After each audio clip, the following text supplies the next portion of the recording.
Good day. Over the last day, the Russian Foreign Ministry has published a whole series of documents, diplomatic cables, which have provided an interesting insight into the diplomacy underway between Russia and the European countries, Germany and France, in connection with the ongoing crisis in Ukraine. Now, the starting point of these cables is a meeting which took place between, a telephone conversation rather, which took place between President Vladimir Putin of Russia and Chancellor Angela Merkel of Germany and President Macron of France on 11th October 2021.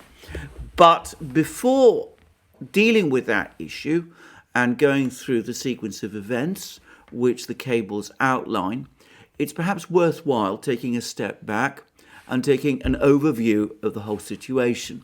Now, as everyone knows, or at least people familiar with Ukraine know, a change of government took place in Kiev in February 2014. The Russians characterized that event as a coup. The democratically elected constitutional president of Ukraine, Viktor Yanukovych, was overthrown violently, and a new political system oriented to the West and towards integration with Europe and membership of NATO and the European Union took place. Now, that led to a series of counter moves. Firstly, a decision by the Parliament of Crimea to secede from Ukraine, and then a referendum in Crimea held in the presence of Russian troops, which some people in the West see as decisive, a decision by Crimea to unite with Russia. The Western powers characterized that event as an annexation. And at the same time, and shortly after, protests against the events in Kiev began to form in a number of eastern and southern Ukrainian cities, including the important port city of Odessa, and most pertinently and most importantly in the Donbass region, which was the electoral base, provided the electoral base of the overthrown president, Viktor Yanukovych. And it's fair to say that the protest movement in this region eventually demanded a very high degree of autonomy from Ukraine itself. There were some people in that region who wanted outright union with Russia, along the lines of that followed by Crimea. And despite various discussions and negotiations, this led to a conflict in eastern Ukraine, which the Ukrainians and the West have blamed on Russia. Now, over the course of the summer of 2014, the Ukrainian army was comprehensively defeated in the offensive it sought to launch against the two breakaway republics in eastern Ukraine. The Western powers insist that this was the result of Russian military intervention. The Russians say it was largely the result of, in fact, entirely the result of resistance by the people in eastern Ukraine and the Donbass republics themselves. That led to an agreement. That Ukrainian defeat led to a ceasefire agreement agreed in Minsk in September, which, however, failed to hold. There was another attempted Ukrainian offensive in January 2015, which led to another comprehensive military defeat for Ukraine, one which the Western powers again blame on the Russians, and which led to a negotiation between the Ukrainians, the Russians, the French and the Germans, represented by their two leaders, Angela Merkel and the then French President François Hollande, and the Ukrainian President Petro Poroshenko, with Putin himself there, but importantly, the representatives, the leaders of the two breakaway republics of the Donbass, of the Donetsk and Lugansk People's Republics, were also there. And that negotiation in Minsk led to a further ceasefire and an outline plan clearly worked out together by Putin and Merkel in previous talks in Moscow, which set out the pathway towards a settlement of the conflict in eastern Ukraine. And this document set out a whole series of stages which had to be followed to achieve that settlement. And I would add that there were dates attached to each of these steps that needed to be taken. They included direct talks between the Ukrainian government and the leaderships of the Donetsk and Lugansk People's Republics, negotiations that would eventually lead to a new constitution for the whole of Ukraine, a mechanism for decentralization and autonomy for the Donbass, and at the conclusion of that, once that process was concluded, Ukraine would regain control of its border with Russia, which up to that point would remain under the control, the part of the border that was part of the Donetsk and the Lugansk People's Republics would remain under the control of those republics. And that agreement was then proposed by the Russians to the United Nations Security Council, and it passed and became a resolution of the UN Security Council and therefore a part of international law. Now, it is fair to say that this agreement, the one that was negotiated in Minsk, was unpopular with many people in the West, and it was very unpopular in Ukraine, or at least with the leadership there. And the story of the conflict since 2015, of the Ukrainian conflict, is that Ukraine has failed to implement any of the provisions of the Minsk agreement. First and foremost, it categorically refuses to negotiate with the leaders of the two breakaway republics of the Donbass, of the Donetsk and Lugansk People's Republics, as it is required to do by the Minsk agreement. So this has created a diplomatic standoff, and it is one that has persisted ever since 2015. And there have been sporadic clashes along the border ever since. And in April, as we all remember, there was talk at that time of a Ukrainian offensive against eastern Ukraine, something which then led to a major Russian build-up on Ukraine's border, with the Russians giving open warnings that if there was a Ukrainian attempt to overrun the two regions, the two breakaway regions of the Donbass, Russia would respond with military means. And then there was a de-escalation over the course of the summer. But in the autumn, things have begun to deteriorate again. And we have seen over the last few weeks and months the use of Turkish-supplied drones by the Ukrainian military against militia positions in the Donbass, exchanges of fire, and some moves and counter moves, though it's important to say that the front lines remain essentially as they always were. In fact, there's been no real movement at all if one actually pieces the facts together.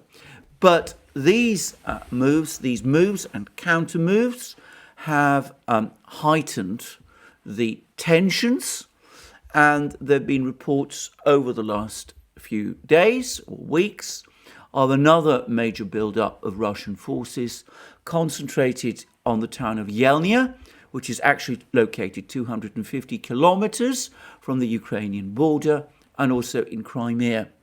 Now, there's been much discussion about the meaning of this build-up. Many people point to the distance between Yelnya and the Ukrainian border, and they say that this is hardly a threatening move, and they discount it, and they say that this is all an imaginary threat and one conjured up in the West and in Ukraine in order to increase tensions. And there are others say that, in fact, this is clearly the preparation for some kind of Russian offensive on Ukraine, which is supposedly likely to happen in January.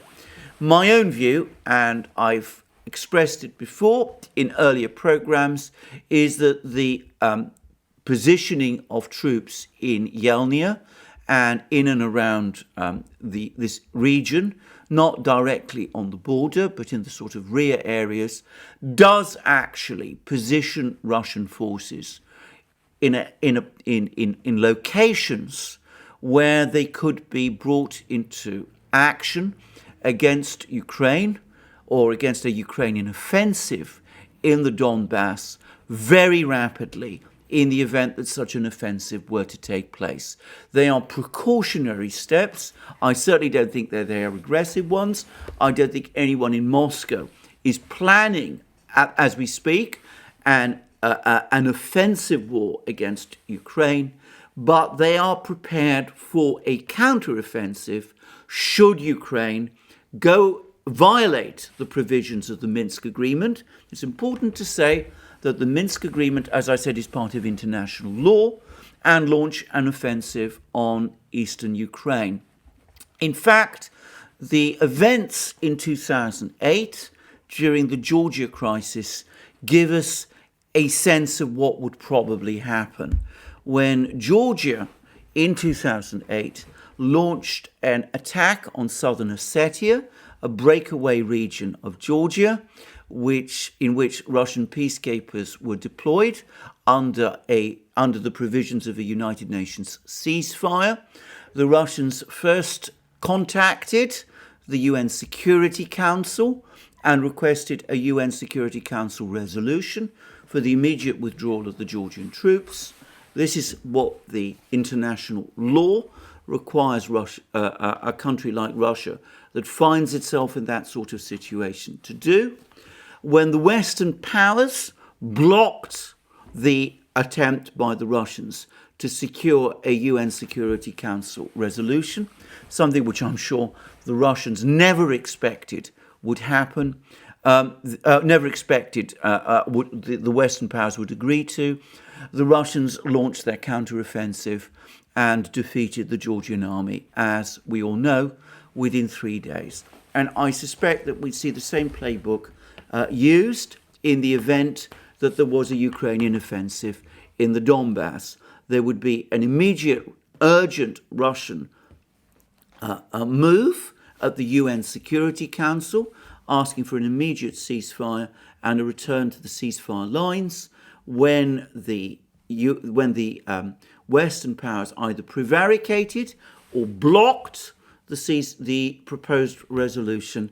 The Russians would act, and they would act as they did in 2008 with Georgia, with decisive force.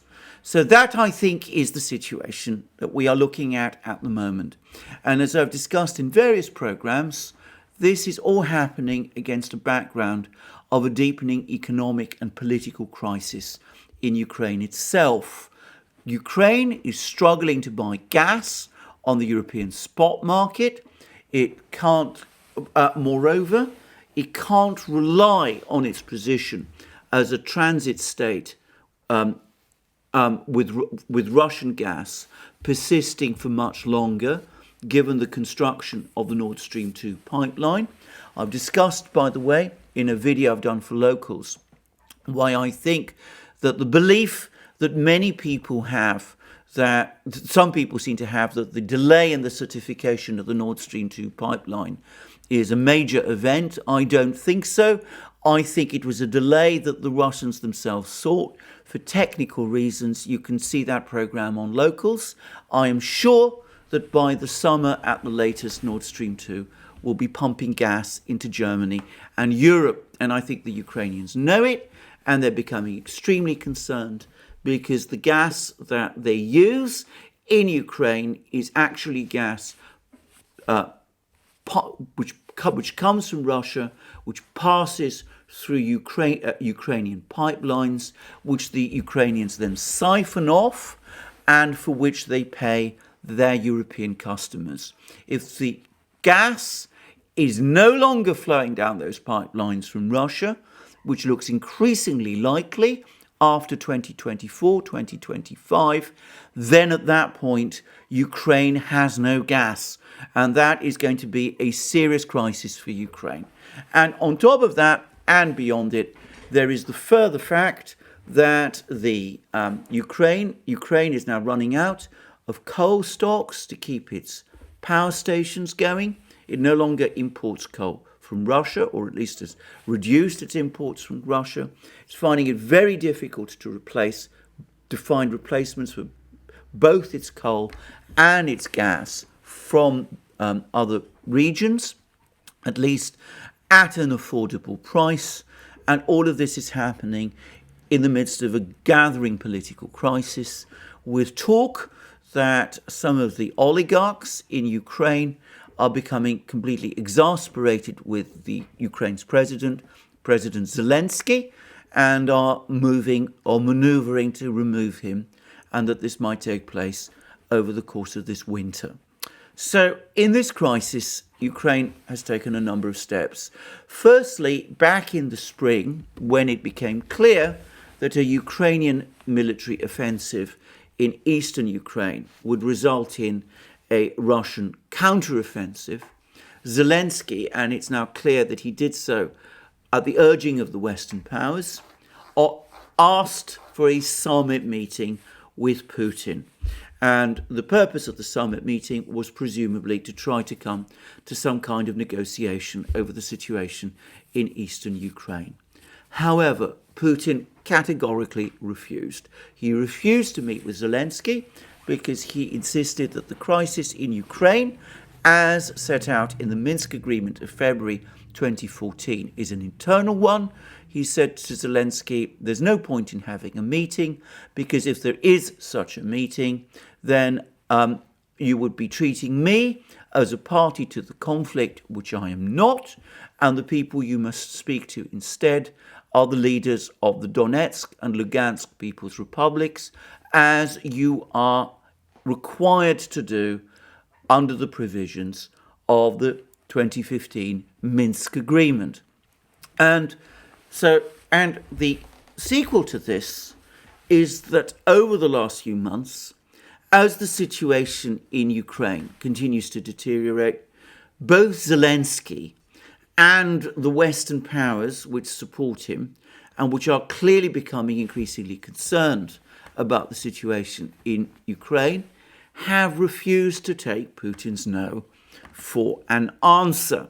And they have been agitating and trying to find ways to get Putin to sit down and talk to Zelensky on essentially Zelensky's terms, in a way that would in effect rewrite the Minsk Agreement, make Russia a party to it, and set up a situation where, as the Western powers hope, and as Zelensky hopes, the situation could then be negotiated by the Ukrainians and the Russians directly, cutting out the leaders of the Donetsk and Lugansk People's Republics as required by the Minsk Agreement.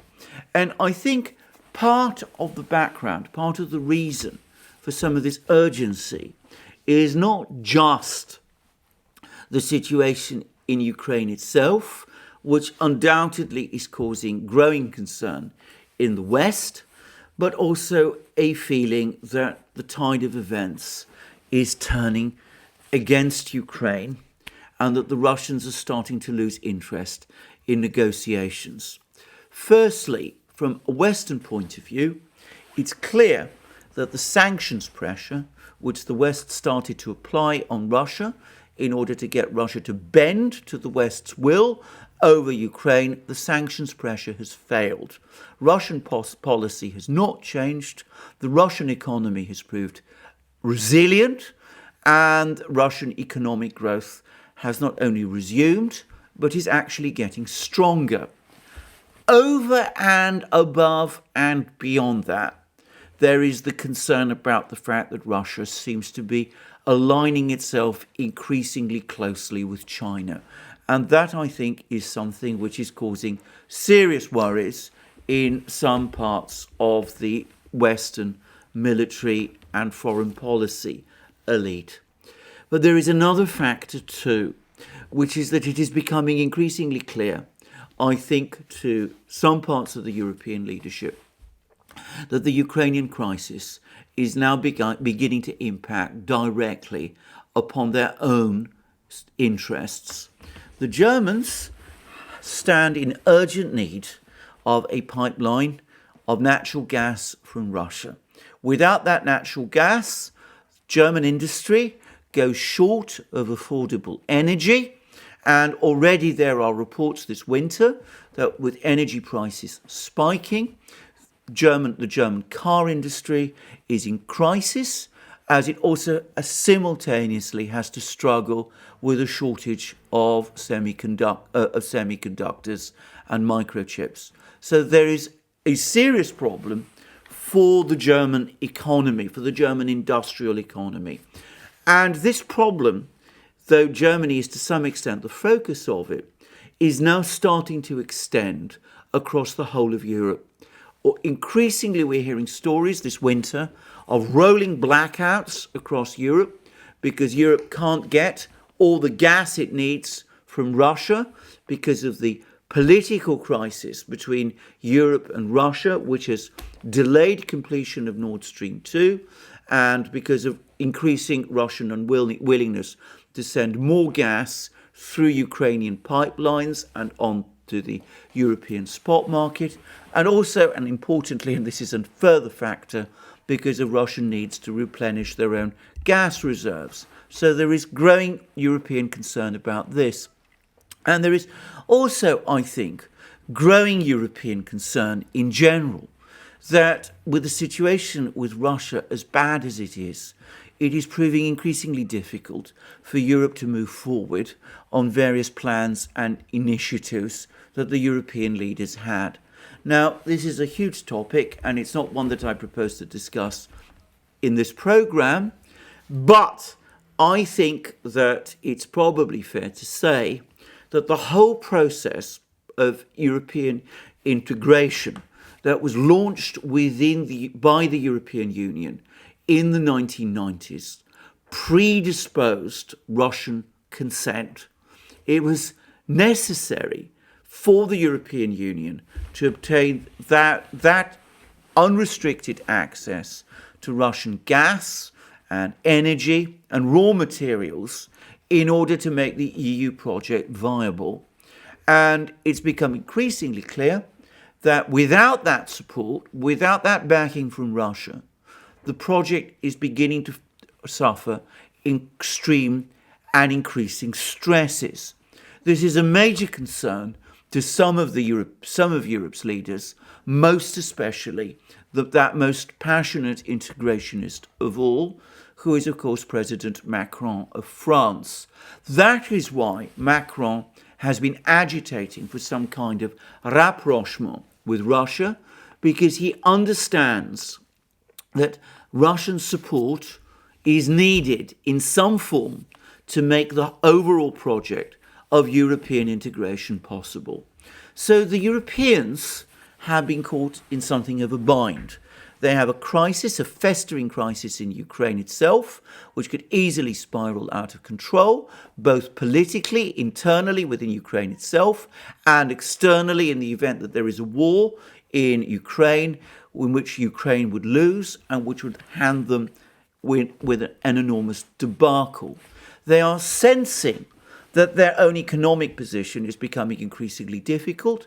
They're not getting that access to cheap Russian energy and indeed cheap Russian food, upon which their entire political strategy of EU integration ultimately depends.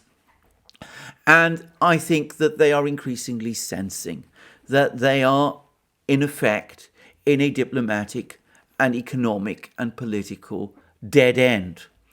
At the same time, they're finding it extremely difficult to back off from their earlier positions of support for Ukraine. And given that the pathway to a resolution of the Ukrainian problem is set out in the Minsk agreement, and given that they need a resolution of the Ukrainian problem in order to somehow patch up their relations with Russia, and given that Ukraine refuses to fulfill its part of the Minsk agreement, and given that the result is that the Ukrainian crisis continues and Europe can't sort out its problems with Russia in consequence, it's perhaps not surprising that as the Europeans are unable politically to put the kind of pressure on Ukraine that perhaps this situation calls for, that they've been trying instead to get the Russians to help them out of the hole they've dug themselves into by agreeing to rewrite the Minsk agreement, by getting the Russians to negotiate directly with the Ukrainians. The problem with that is that, of course, that can only happen if the Russians agree, and the Russians do not agree. And I think this is now the key to the whole puzzle and to many of the events of the last few weeks. And that brings me directly to the cables that the Russians have now published, and to that telephone conversation between Macron and Merkel and Putin, which took place on the 11th of October. Now, the Russians have provided a brief readout of that conversation.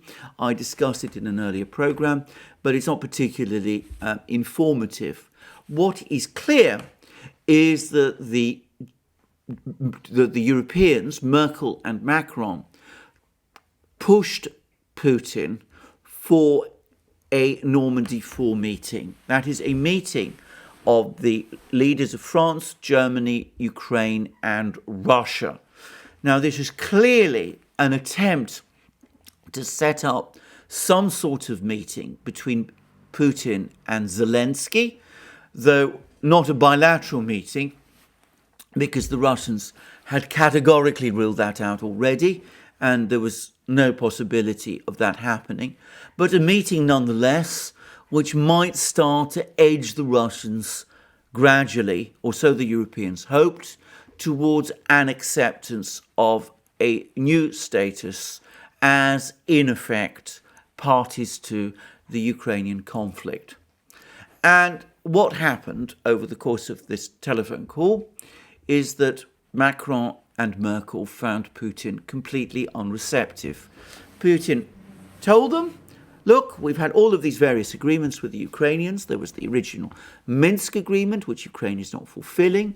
There have been any number of ceasefire agreements also, which the Ukrainians are not fulfilling. The Ukrainians are using Turkish-supplied drones to launch strikes on militia units in eastern Ukraine, which violates previous ceasefire conditions.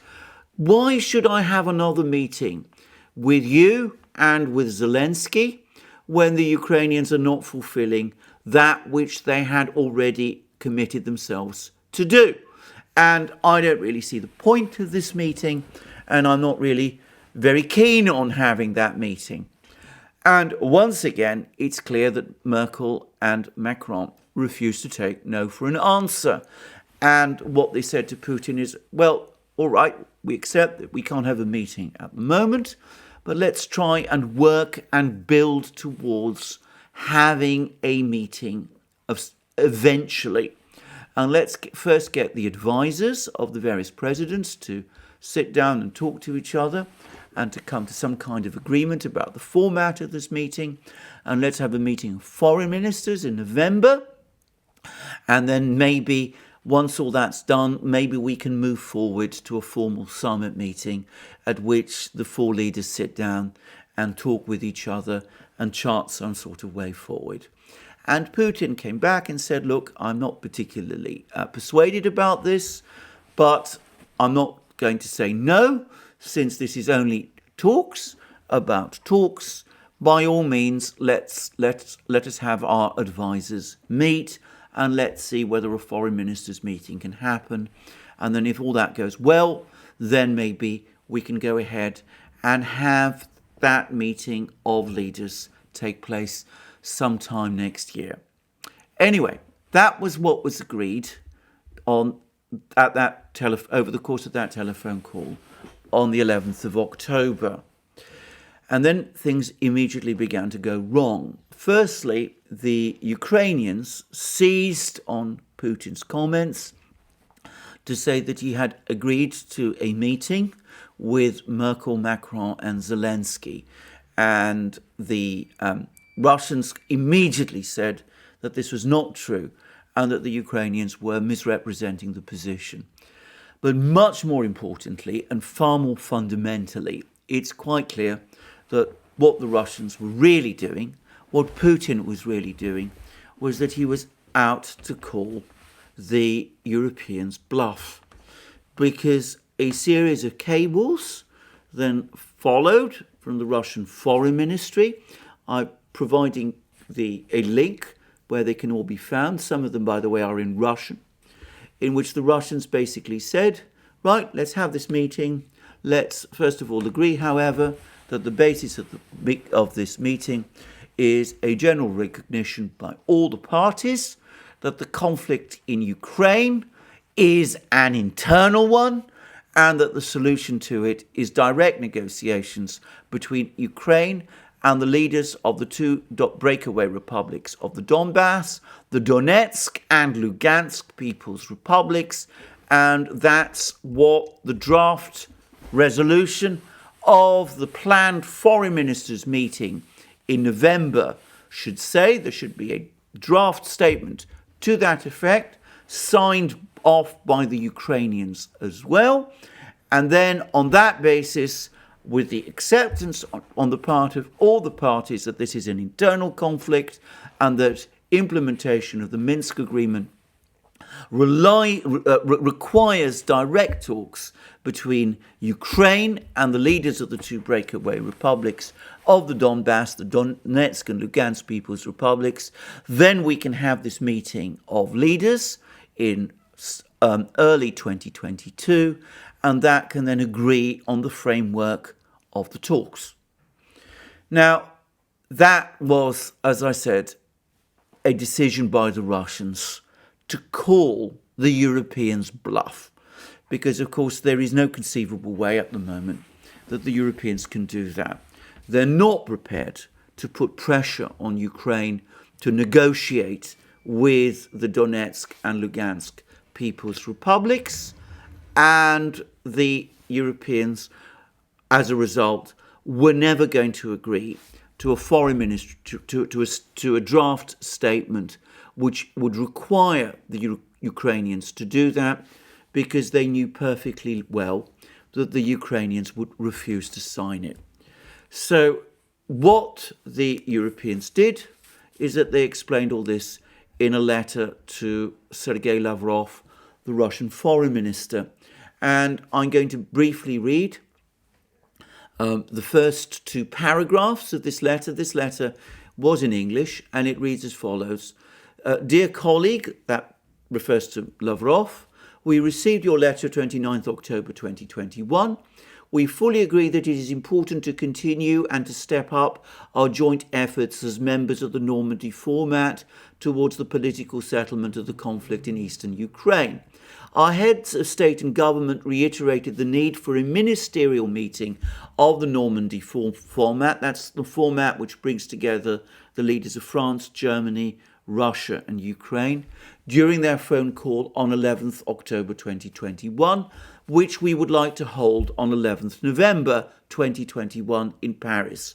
It contains many assessments that are not shared by Germany and France, e.g. the portrayal of an internal Ukrainian conflict or the description of Russia as a facilitator alongside the ODYSEE in the trilateral contact group. It also contains provisions that will certainly not find acceptance amongst Normandy states. That's an elegant way of referring to Ukraine. Inter alia, the establishment of a direct dialogue between Kiev, Donetsk and Lugansk.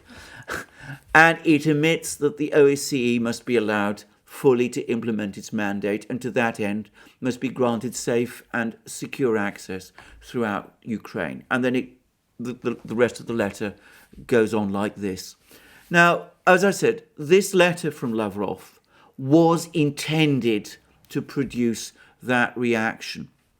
The very fact that the letter, that the Russian proposal refers to direct dialogue between Kiev, Donetsk and Lugansk is provocative and intended to be so, because in effect the use of the word Kiev, Ukraine's capital, as a metonym for the government of Ukraine, the government headed by Zelensky, calls into question the Ukrainian government's legitimacy. That is something that the Russians do, but of course the French and Germans cannot do, and Ukraine, of course, will not do. So when the French and the Germans say that this proposal, this draft proposal from the Russians is unacceptable, that is something which, from their point of view, is correct. The French and Germans then put forward, provided a counter proposal, and they've set out in it a detailed joint statement. It does not actually, in its detail, deviate from the Minsk agreement, but it is clearly intended as a mechanism for getting Putin and Zelensky together in the hope that there would be direct talks between them, cutting out the leaders of the two republics of the Donetsk and Lugansk People's Republics. Anyway, the French and the Germans took this position, and of course the Russians again said no. As far as we're concerned, we've got the Minsk agreement that requires direct talks between the Ukrainians and the leaders of the two republics of the Donbass, the Donetsk and Lugansk People's Republics. We've had all these ceasefire talks with the Ukrainians.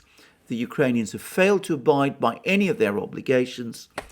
In light of this, there's no purpose in continuing with a meeting which isn't going to deal with the substance of the issue, which is how to set up these talks, these direct talks between the leaders of the republics of Donetsk and Lugansk and Ukraine. And in light of this, since that is your position, there is no point in continuing this meeting, which you're trying to schedule on 11th November between our foreign ministers. And besides, as we've already told you, Sergei Lavrov has another appointment anyway on that day. So we now understand much of the problem and many of the problems this year. And I think this provides essential context for some of the things that have been so mysterious, including that visit by William Burns, the CIA director, to Moscow.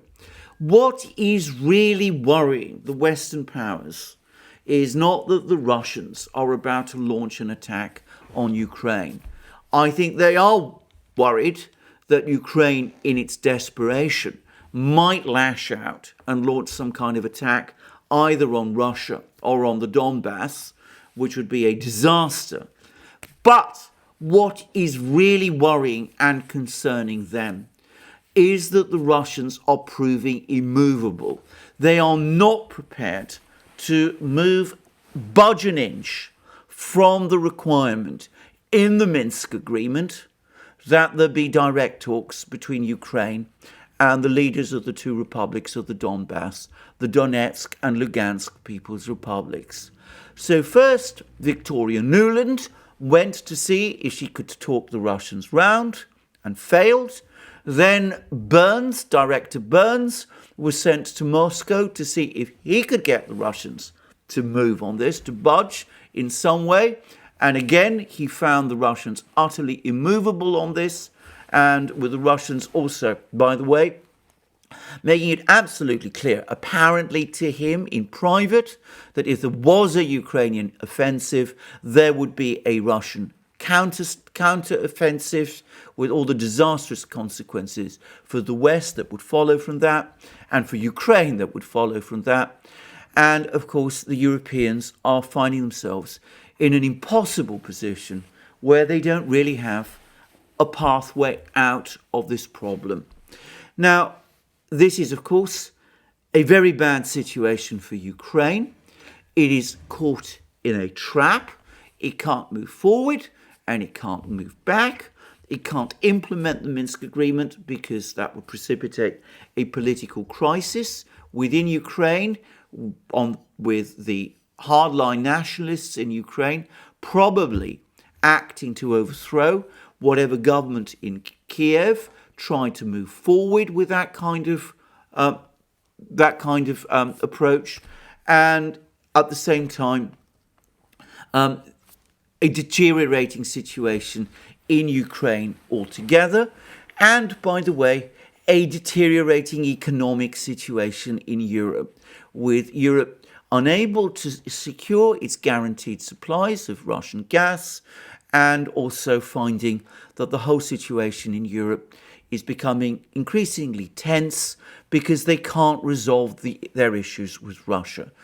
And one senses that dismay right across the entire collective West, both in Washington and in the major European capitals. They don't really know a way out of this. And moreover, they are now faced with increasing comments from the Russians. We've had a comment by Dmitry Medvedev, the deputy chair of the Russian Security Council, who recently said that Russia is in no hurry to sort out this mess in Ukraine because it's got infinite patience, it can wait.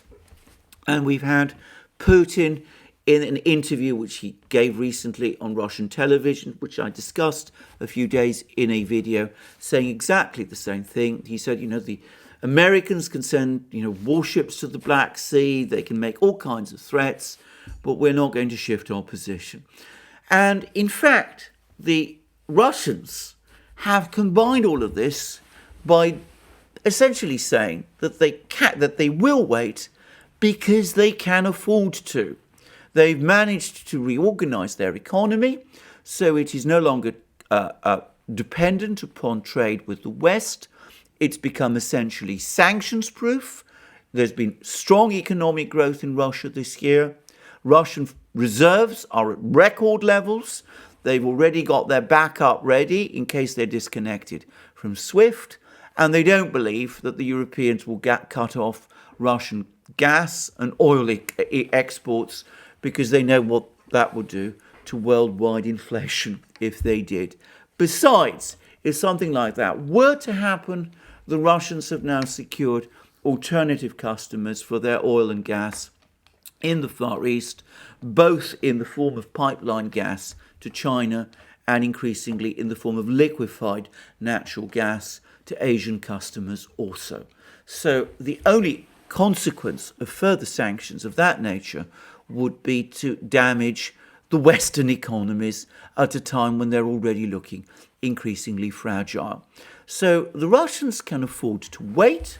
They also know that whilst the situation in eastern Ukraine remains unresolved, Ukraine cannot join NATO because NATO will not accept Ukraine as a member whilst it has an unresolved dispute on its eastern border, which might involve NATO in a war with Russia if Ukraine were to become a member of NATO. And there is no prospect with this festering crisis in eastern Ukraine, with Ukraine in deepening economic crisis, that it could join the European Union either. So the West and Ukraine are in effect blocked. And that, I think, as I said, explains much of the heated rhetoric and the exasperation and the concern and the alarm that we're getting in European capitals and in Washington over the last few weeks. And we now, I think, have a better understanding of the real purpose of William Burns's visit to Moscow. It was try to get the Russians to move on the Ukraine, on the situation in Ukraine, only for Burns to discover, as Nuland did previously, as Macron and Merkel have done, that the Russians on this are completely immovable. Well, where do we go from here? It's a good question. I'm not sure. At the moment, as I said, the Europeans finding themselves in at this dead end still don't seem to know a way out. The other day, no less a person than Macron, the person who perhaps more than anyone else wants to see a resolution of this problem, because he is anxious, as I said, to try and secure some kind of rapprochement with Russia that will make it possible to move forward with the European integration program that he so hankers with, he found, I think, the Russians, again, utterly immovable. The relevant part of this call from Macron to Putin, which took place just a few days ago on the 15th of November, the relevant part reads as follows: dissatisfaction with the lack of progress in settling the domestic conflict in Ukraine. I'm reading now from a Russian readout. Notice the careful use of domestic conflict in Ukraine was expressed on both sides, and it was noted that developments around Donbass are also moving in the wrong direction. In this context, Vladimir Putin drew President Macron's attention to the provocative nature of the large-scale exercises conducted by the US and its allies in the Black Sea, worsening tensions between Russia and NATO. The president of Russia also underscored that Kiev has continued its destructive policy of sabotaging the Minsk agreements. This is borne out by the fact that the armed forces of Ukraine recently used strike drones in the conflict zone. So that's a Russian readout of a call by Macron, trying again to find some way round, some way out, and we see Putin again sticking to the same line that he has always been taking. Now, I don't know how long this is going to continue for, but I suspect that this is ultimately not sustainable. Sooner or later, someone is going to break. And I suspect that it will not be the Russians. I don't see why it should be the Russians. As I said, from their point of view, they have the situation in Ukraine exactly as they want it. Ukraine can't join NATO. It can't join the EU. Its economy can't take off. And the political crisis there is getting worse. So at the same time, Russia itself has reorganized, and it's in a much stronger economic and military position than it was 6 years ago when the Minsk agreements were made. So why should the Russians budge from the position that they are taking? At the same time, Ukraine's position is deteriorating, and now the Europeans, perhaps for the first time since 2015, since indeed the Ukrainian crisis began, feel themselves to be under increasing pressure. Sooner or later, as I said, something will break. I don't know when that will be.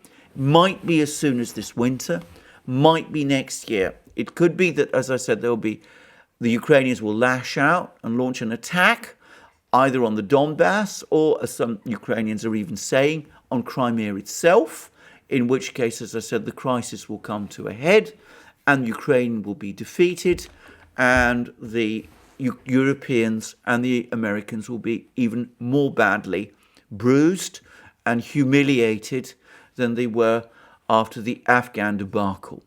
Or alternatively, it could be that this plotting by the oligarchs in Ukraine will lead to a more amenable government in Kiev, one which finally finds the resources and the courage to face down the nationalist hardliners.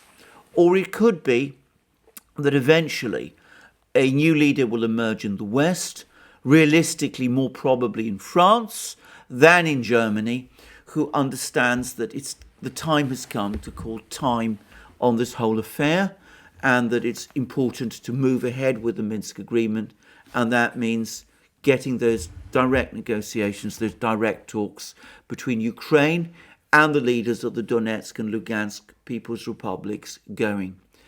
But whatever it is, I doubt that we will be in the same situation in 6 years' time. Anyway, there we are. That's, I think, what these cables show. It shows, as I said, the tough line the Russians are taking and the way in which the European powers have no real or realistic response to it. Thank you for joining me again today for this program. I look forward to you joining me again soon for further programs, both on this channel and on our main channel, the Duran, where I do programs with my colleague and friend, Alex Christoforou. Please also remember to check out Alex's channel, and please also remember to come to our other platforms, especially Locals, where we have a thriving community, where I'm doing increasingly enjoyable, interactive live streams with the community. So if you want to ask me questions, you are free to do it there. And where also, by the way, you can post content on Locals as well if you wish. And we're also present on other platforms too, including BitChute, Rumble and ODYSEE, where our presence is apparently growing, and also on the new free speech platform, SuperU. And you can also find us, you can also support us if that's what you wish to do via Patreon and Subscribestar, and you can support us also by going to our shop and buying the amazing things that you will find there, our magic mugs, our hats, our hoodies, our sweatshirts, our t-shirts, and all the rest. Thank you for joining me again today. I look forward to you joining me again soon for further programs on this channel. And in the meantime, have a wonderful day. But please, before you go, remember to check your subscription to this channel. And also, if you like this video, to press the like button. Thank you again for joining me today, and have a wonderful day.